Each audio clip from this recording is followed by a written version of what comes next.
Buenos días, buenos días, siéntese. ¿A qué debo? Y no me profe esa clase del chigo de burro, profesor. El burro que tuvo más paciencia que yo, profesor.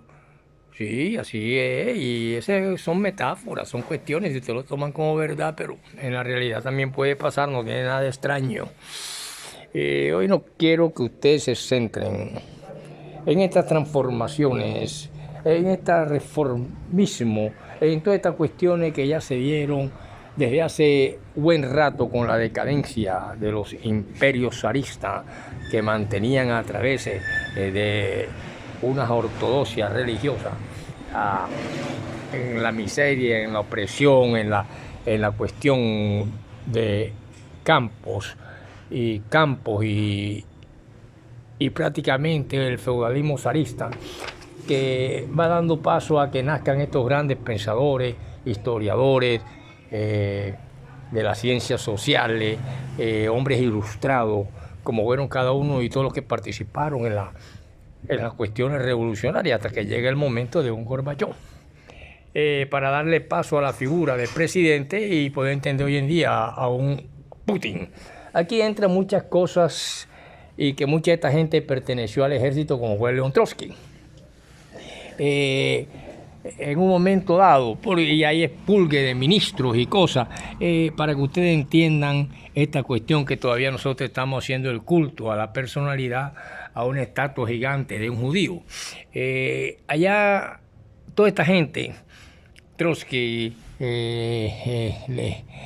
Stalin, hay campesinos, hay toda esta gente, hay el 80 y 90% de ellos son de raíces ortodoxas judías, Karl Marx, cada uno de ellos que formaron parte en esta cuestión del famoso bloque soviético.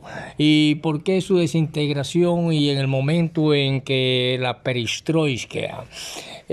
Profesor, ¿y qué es la perestroika de perico? Profesor, ¿te mete perico? No me diga esa palabra aquí. Eso tiene que ver mucho con los cambios, con los periodos de cambio.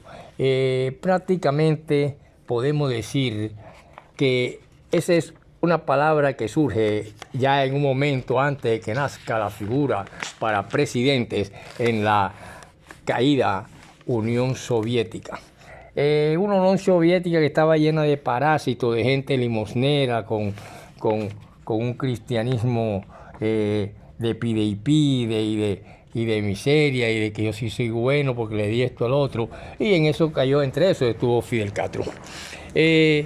Hace una revolución, cae en el bloque soviético, un bloque soviético que llega un momento en que, como ese, digamos, el destino de todo imperio, la decadencia, la gloria, que eso es lo que se refleja en ese famoso glorioso día de Osana, y después una decadencia y después prácticamente la miseria y la lástima de un individuo que hasta hace llorar. Así todos los imperios han hecho esto y así penetró en la gloriosa Unión Soviética, la BBC, los medios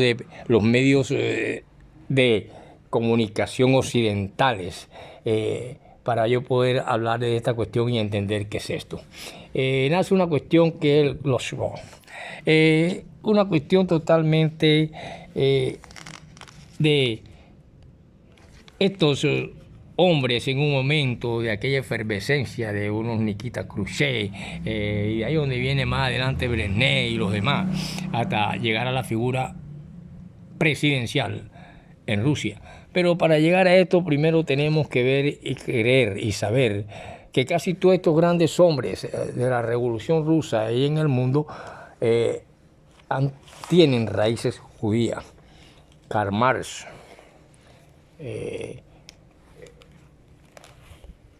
todos ellos, Trotsky,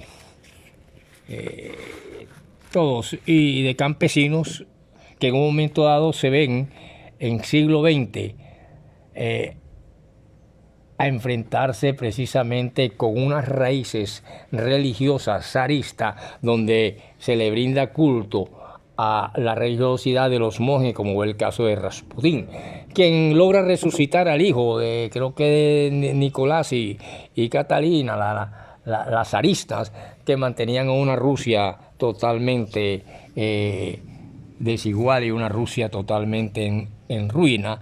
Y con Miguel Gorbachov llegó nuevamente, cuando llega la introducción de nuevamente volverse a la propiedad privada, volverse a la libertad de prensa, con la BBC, con las cuestiones occidentales, con unos revolucionarios limosneros, entre Soca y Fidel Castro, que querían vivir solamente de la Rusia, así como los demás del bloque soviético, y entonces se ve la necesidad de todos estos cambios, y es necesario leer el pensamiento de cada uno de ellos, como las obras y escritos de los grandes hombres como Vladimir y Lenin. Para ellos, pues en su historia, como de Karl Marx, de León Trotsky, de Stalin, porque fueron intelectuales. Por eso yo quiero brindarle un culto, no a la personalidad de un santo, a la personalidad de San Antonio, esos son cultos a la personalidad de gente mística,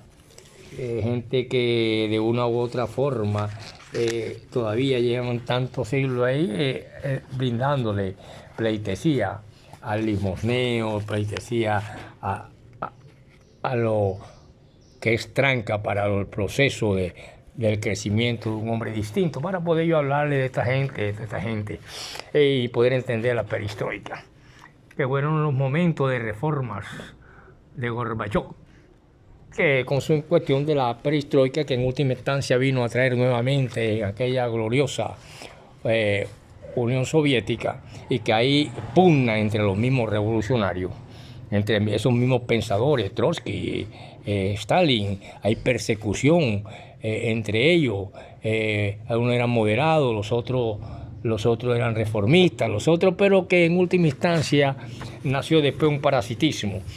Podemos decir que siempre habrá, y estoy haciendo caso a unas palabras de un poeta llamado Javier Marrugo Vargas, en este par en un quinteto y en un cuarteto, diríamos en cuestiones de cancioneros y versos. Dice que siempre habrá un niño con lápiz y cuaderno, con su mundo reciente a las puertas de un colegio, un joven con el corazón hinchado de pasión, escribiendo una canción nueva, y otras Julietas agonizando de amor. En hospitales los nacimientos con el suceso del llanto que desajusta la calma. En los funerales el difunto cubierto con su triste minuto de silencio. Esto es unos versos de un poeta nuestro, de aquí, y que son de los últimos libros que han salido, y esas cuestiones de Javier Marrugo Vargas, posiblemente amigo de letras. ¿Qué quiere decir usted entonces, profesor? Que se ha brindado culto a la personalidad de hace rato. Sí, cada estatua es un culto a la personalidad, y esas estatuas se vinieron abajo precisamente en tiempos de Gorbachov, que hace una apertura, pero entonces penetró nuevamente a Rusia la drogadicción, la depravación, las mujeres preñadas en las vías de los trenes, la miseria, y entonces se añoró a aquellos grandes pensadores y al gran buró soviético y al gran comité comunista de los tiempos, porque son las transformaciones y así los imperios caen. Lo que a mí más me llama la atención aquí en esta cuestión de la historia y todos estos hombres, estos pensadores, escritores, como lo fueron Marx, como lo fueron Lenin, como lo fueron Trotsky, grandes políticos de la economía política y grandes pensadores y reformadores, hasta llegar a un Gorbachov, es que precisamente esa apertura dio al traste con la decadencia del bloque soviético, y al dar traste con la decadencia del bloque soviético arrastra al mismo tiempo algunas relaciones y policías secretas como la KGB y el espionaje y una cantidad de cosas, hasta que se logra que allá en Ucrania, al sur, llamado Odessa, que son territorios rusos de hace mucho tiempo, se gesten determinadas cuestiones con estos pensadores y así se llega también a una guerra soviética con Afganistán. Es el momento en que aquellos hombres que se van también devoronando, como fueron los conflictos gozáinicos, los conflictos del 50 y pico hacia acá, el 61, y esa cuestión como Gaddafi, y todas estas cuestiones que tienen que ver mucho con el pensamiento y la ortodoxia religiosa. Así vemos como la decadencia de los zares era necesaria para dar paso, y luego la reforma de Gorbachov, estamos hablando del siglo XX, logran hoy en día que nazca una figura presidencial en Rusia. Pero estas cuestiones conllevan en sí, y estos cambios fueron los que dieron las estructuras de los nuevos pensamientos de la gente civilizada de hoy, y por eso vemos grandes emporios como Rusia, y que precisamente me llama más la atención a mí, que precisamente a estas revoluciones rusas contra los zaristas y estas cuestiones, porque se abría un nuevo proceso económico mundial. Siempre ha estado en juego el orden mundial. Fueron los mismos millonarios y magnates de Estados Unidos, Inglaterra y Occidente quienes apoyaron las cuestiones de las revoluciones rusas contra, y de aquellos pensadores contra el zarismo ortodoxo religioso de los zares, que tenían un máximo representante como Rasputín, que era capaz de resucitar, hijo de reyes. Entonces vamos a ver esto con calma, querido estudiante. Sí, profesor, así que nos gusta que nos explique, porque todo el mundo está que el demonio del comunismo, el demonio no sé qué. Ahora mismo estamos viviendo la decadencia y el paso de y decadencia de un sistema económico que obligatoriamente se va dando paso a todos estos grandes pensadores socialistas de raíces ortodoxos judíos, y por eso podemos entender un poco que sí hay un socialismo judío. Y que usted no me viene ni que dice todavía con la cuestión aquella de que un tipo dijo dale un pan porque tiene hambre. Hay hermanos que tienen hambre y pasan por una pared y se puede llevar un pan, se lo llevan. Bueno, por lo tanto, y por un pan, dice Víctor Hugo en su libro Los Miserables, Jean-Baptiste, el famoso señor Magdalena, el multimillonario que llega después a tener gran poder y gran cuestiones, en plenas cuestiones de las revoluciones francesas, allá en el 89 y todas esas cuestiones, es preso por robarse un pan o unos panes para llevárselo a sus hambrientos sobrinos. Eso demostraba la miseria, el hambre de aquella Francia, de aquella Alemania, de aquellas cuestiones. Y es precisamente en estas épocas, estos grandes pensadores, que comienza el ascenso de Adolfo Hitler. Ojalá jugada. Llega un momento en que podemos decir que Lenin, en sus pensamientos, crea lo que se conoce como la socialdemocracia. La socialdemocracia también existe en Alemania, y de aquí es que toma frente a su partido cuando se bifurca con lo de Trotsky, que llega al menchevismo, y él llega al bolcheviquismo, que es la cuestión de los proletarios unidos del mundo y los obreros, y el menchevismo, que era más moderado. Y en todo esto hay reformismo. El Ejército Rojo llega un momento en que Stalin y Lenin y todas estas cuestiones se encuentran en Rusia. Este ejército, y algunos de ellos forman parte de él, entre eso creo que León Trotsky llegó a ser jefe del Ejército Rojo, y muchos de ellos también penetraron a la policía secreta. Por lo tanto, se van viendo aspectos y se van viendo y cómo se van formando y van creándose partes del ejército de amigos, y así van haciendo la cuestión del entendimiento para poder llegar a entender una perestroika nacida en las raíces de aquellos grandes revolucionarios, hasta llegar a un revolucionario que también pertenece al Comité de los Soviets y al Supremo, hasta que nace el Supremo, que va dando paso a que llegue a verse un presidente, y creo que Gorbachov fue uno de los que llega a ser, lo mismo Brezhnev. Eran las épocas de Nikita Khrushchev un poco antes, que también tienen contradicciones con esta gente. Entonces luchaban contra regiones, a pesar de las cuestiones y santurrismo religioso zarista, en cuya cabeza estaba el monje maldito llamado Rasputín. Esta gente que entra mucho a esta cuestión religiosa, ellos saben lo que hace. Se le brinda, aquí nosotros le brindamos un culto a la personalidad de Jesucristo a través de la estatua, a través de la vaina. La revolución que prácticamente en Rusia tuvo a sus protagonistas grandes de la revolución, en aquellas épocas llega un momento en que cae Nikita Khrushchev, que es quien logra resucitar y llega a formar parte de la historia rusa.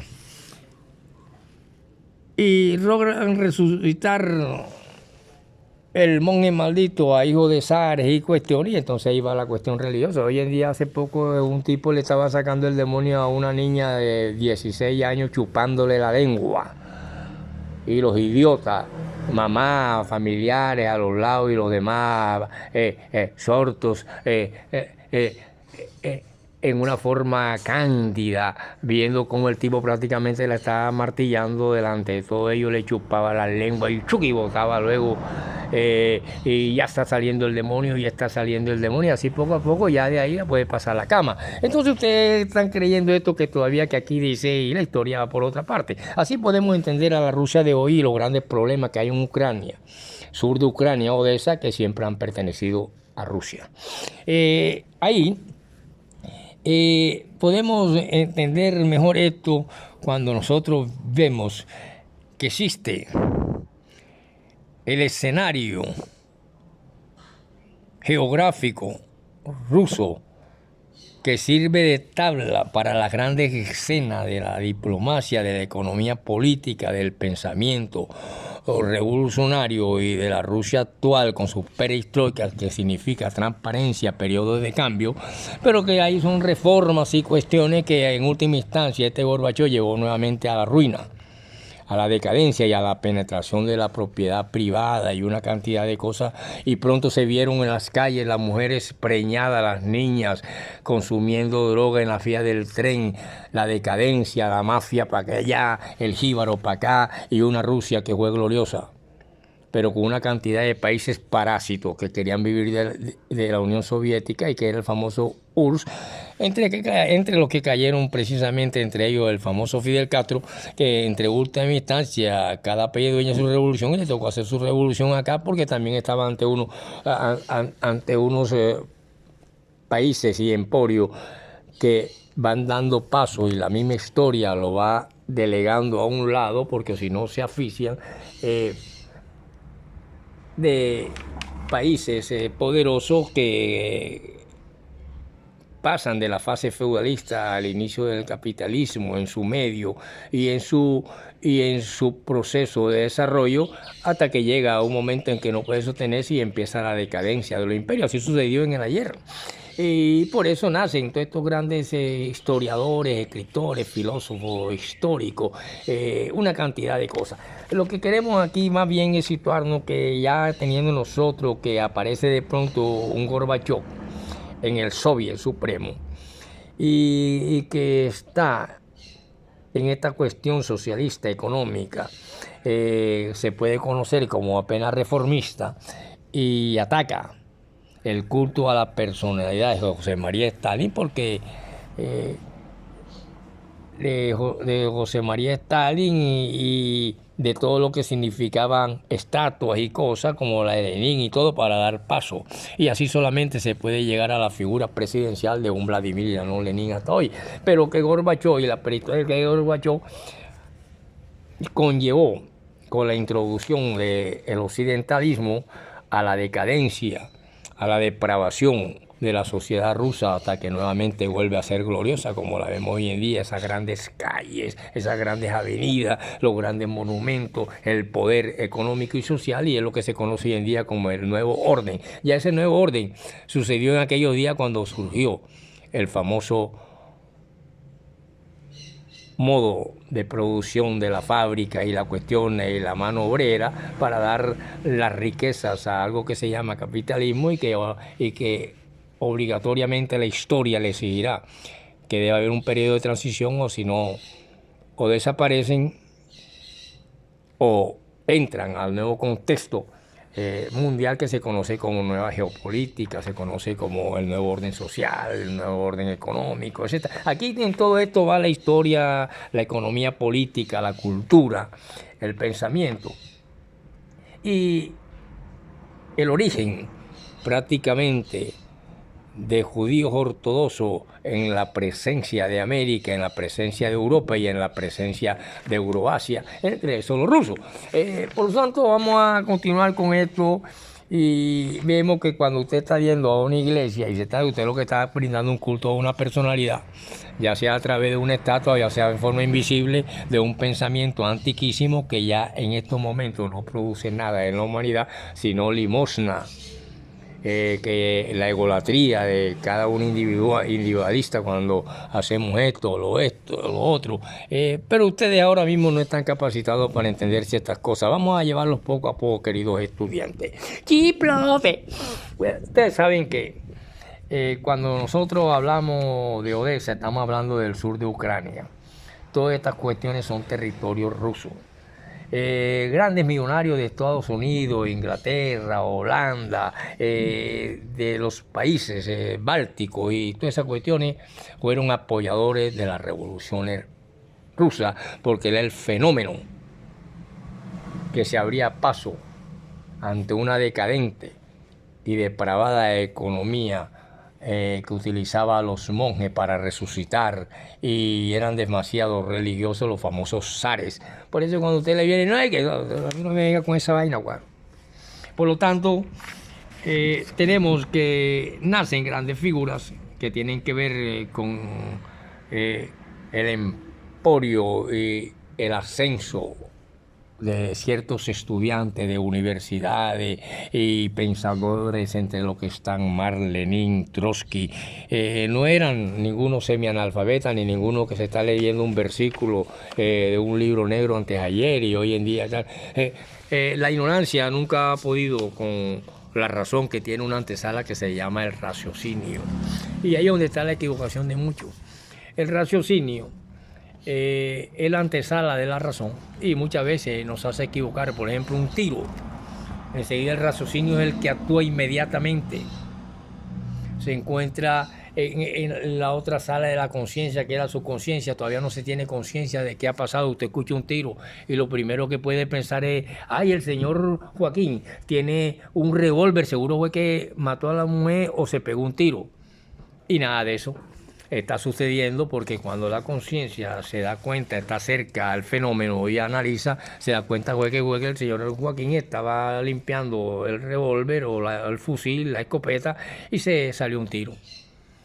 Y ya usted había hecho prejuicios críticos acerca de algo, dándolo como hecho real, cuando realmente usted está apenas en el raciocinio, o sea, el raciocinio, que a su vez lleva una contraparte que se llama la irracionalidad, que está muy parecida o en la misma familiaridad del instinto, que muchas veces es lo que guía al animal y que no se puede entender como aceptar como raciocinio o capacidad de razonar. Poco a poco ahí vamos entrelazando las cuestiones humanísticas, como la psicología y la teología y las ciencias sociales y estas cuestiones filosóficas. Podemos decir también que cuando ya vemos que el reformismo de Gorbachov privatizó y descentralizó algunas cuestiones de las anteriores cuestiones rusas y se crean grandes reformas agrarias, esto llevó a la ruina y a la decadencia de lo que se conoció como la caída del bloque soviético, que en última instancia era un poco de parásitos que no aportaban nada y querían vivir de la Rusia. Si Rusia no se sacude, no llega a ser hoy en día el país con todas sus raíces que todavía están allá erguidas en los grandes avenidas y centros, estatuas de Lenin, estatuas de esa gente. Pero la política así, llega un presidente nuevo y enseguida te va desmontando todo lo anterior, llega el otro y así, para ir creando en la mente de los irracionalistas y de los irrazonables una nueva mentalidad de que somos el plus ultra del desarrollo, y no es así.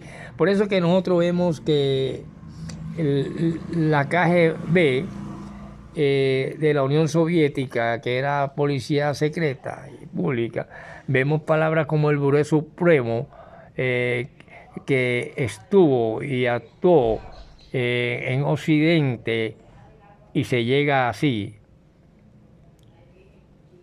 a los grandes cambios que van abriendo paso a pensadores, Nikita Khrushchev, Gorbachev, Brezhnev, el otro, hasta que se llega y podemos entender por qué Rusia tiene hoy en día un presidente llamado Vladimir Lenin. Continuamos en la próxima, muchachos, porque ahora no se me vayan a pasar todo el día leyendo el mismo versiculito de Jeremías. Llámame y yo te responderé y te enseñaré cosas grandes y preciosas, porque yo soy Dios y este es mi teléfono. De pronto sea un teléfono eso de lo que tenía la niña Joaquina, que había que hacer una fila para pagarle 5 centavos y entonces llamar por teléfono, aquellos teléfonos negros que parecían una... ¿Se acuerdan? Bueno, continuamos en la próxima y espero que hayan entendido esta cuestión, para que entiendan las palabras transformación, reformas, y qué es perestroika, periodo de cambio, transparencia. Y se vio la necesidad de acabar hasta con el mismo Nikita Khrushchev, colocándole algunos pasos, el mismo retira un poco de ministro. Y por eso le digo, porque si un presidente es firme y ve que una prensa le está haciendo daño, la puede cerrar. Pero si está dominado igual como títere de otras cuestiones ideológicas, por eso ahí entra en Rusia la cuestión del anarquismo, entra la cuestión del ala liberal, y el desprendimiento de aquellos zares religiosos que tenían su máximo representante en Rasputín, que era capaz de resucitar hijos de reyes. Nos vemos en la próxima.